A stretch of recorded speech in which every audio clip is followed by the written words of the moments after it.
Nagsisimula tayo sa isang breaking news. Ang IDF ay nagsasagawa ng mga pag-atake sa Timog, Lebanon. Inaakusahan ng Hezbollah ng paglabag sa tigil putukan sa buong hilagang prente, isang umuusbong na sitwasyon sa mismong lugar. Ang mga detalye ng paglabag na yon ay hindi pa inilalabas sa publiko. Mas maaga nitong Miyerkules, naglabas ang IDF ng agarang babala ng paglikas para sa mga residente ng Timog na nayon ng Mansuri sa Lebanon bago ang planong pag-atake sa grupong terorista. Ayon sa tagapagsalita ng IDF sa wikang Araba, dahil sa paglabag ng Hezbollah, napipilitan ang IDF na kumilos laban dito gamit ang puwersa. Binigyang diin na ang sinumang malapit sa operatiba, pasilidad o armas ng Hezbollah ay nilalagay sa panganib ang kanilang buhay. Samantala, sa isang dramatikong pangyayari sa Italia, natapos na ang pag-uusap ng Israel at Lebanon. Ilang oras bago ito sa Roma, ayon sa source mula sa Israeli team sa E24 News.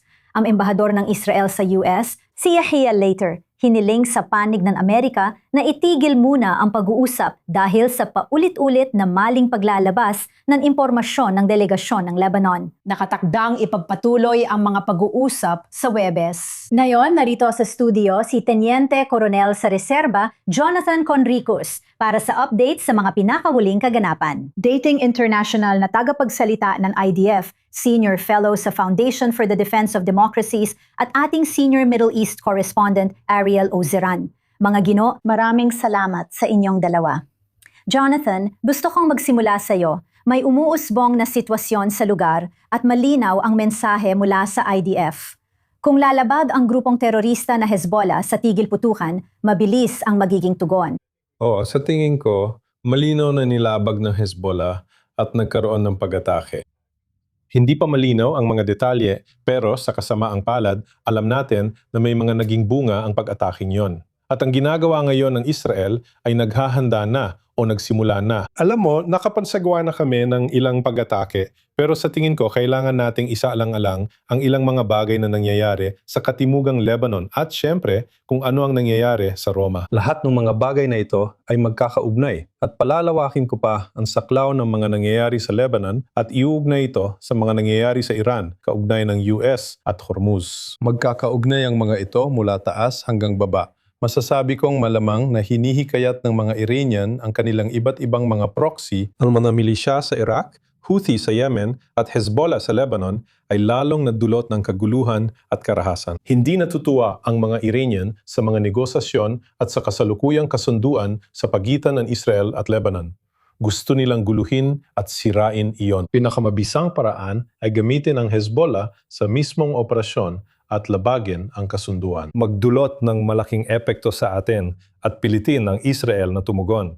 Interes ito ng mga Iranian at nakikita natin na ang mga pag-uusap sa Roma ay siyempre mabuti na nagaganap ang mga ito pero napakatindi ng tensyon. At kahit na, gaya ng sinabi mo, si Ambassador Leitner ay humiling na tapusin ang mga iyon ng maaga ngayon dahil sa mga iyon, tatawagin ko silang mga hindi tapat na paglalabas ng impormasyon at mapanlinlang na pagpapaikot ng kwento mula sa panig ng Lebanon. Karamihan ay sinusubukang tugunan ang digmaang pang-impormasyon ng Hezbollah laban sa pamahalaan ng Lebanon. May kaugnayan din ito sa mga ibinalita at sa aktwal na nangyayari, kaya iba't ibang organisasyon at entidad ang tutok sa lugar ng labanan. Ang Hezbollah ay sinasakatuparan ang mga lokal nitong plano, pero sa tingin ko, nagsisilbi rin sila sa interes ng Iran. Mahalaga rin, Arel, na bantayan kung paano isasagawa ng IDF ang kanilang tugon. Alam nating may babala ng paglikas sa ilang bahagi ng Timog Lebanon bago ang mga pag-atake.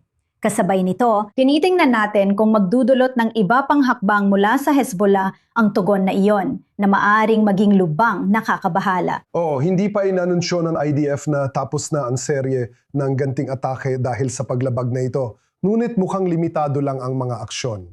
Layunin nitong hindi maantala ang mga pag-uusap, kabaligtaran ng ginawa ng Hezbollah. Layunin nitong hadlangan ang pag-uusap hindi lang sa pag-atake, kundi pati sa pag-udyok na mas marahas na tugon mula sa Israel na magpapangyaring halos imposible para sa panig ng Lebanon na ipanpatuloy ang negosasyon nito sa Israel. Hindi yun nangyari, kaya nakikita natin.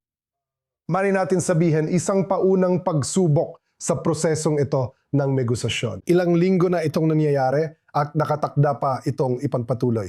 Gayon din, pagdating sa mga pilot zone na isa sa mga isyung tinalakay ng magkabilang panig, nasa unang bahagi pa lang tayo ng mga pilot zone at 3 baryo pa lang sa mahigit 20 ang napag-uusapan, 12-12 ng baryo pa ang kailangan makita ang pag-atras ng mga puwersa ng Israel at maipasa sa mga armadong puwersa ng Lebanon. Mabagal ang takbo ng prosesong ito, kaya binibigyan ito ng sapat na oras ang Hezbollah para manggulo, subukan at bantaan na sirain ang mga pag-uusap.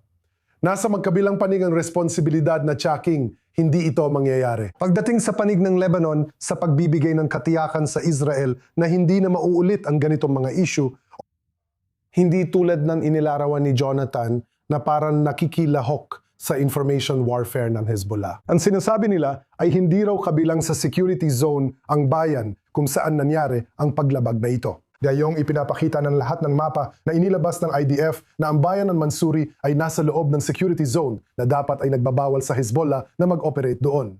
Nag-operate sila doon. Ito ay paglabag sa ceasefire, pero nakita natin na nakisali ang panig ng Lebanon doon.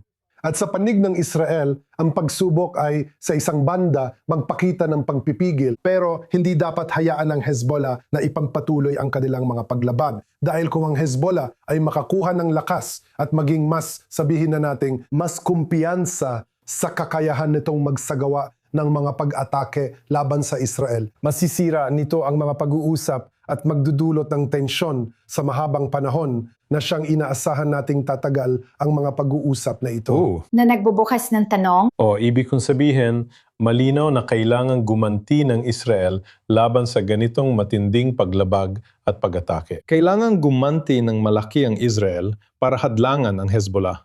Sa kabilang banda, kung iugnay natin ang bahagi ng rehiyon dito, sinabi lang ng Israel na hindi sa mas maraming salita, pero sa pangkalahatan, tumanggi lang sila sa mas malawak na kapayapaan at sa pag-atras mula sa Gaza. At sa palagay ko na gusto ng Israel na makita silang tumatanggi sa mga positibong pagbabago sa Gaza at pati na rin na makita o ituring bilang bansang sumisira sa usapang pangkapayapaan sa Lebanon. Kaya napakasensitibo ng sitwasyon. Maraming kasali, ngunit asahan nating gagawin ng Hezbollah ang lahat para hadlangan ang prosesong pangkapayapaan sa pagitan ng Israel at Lebanon.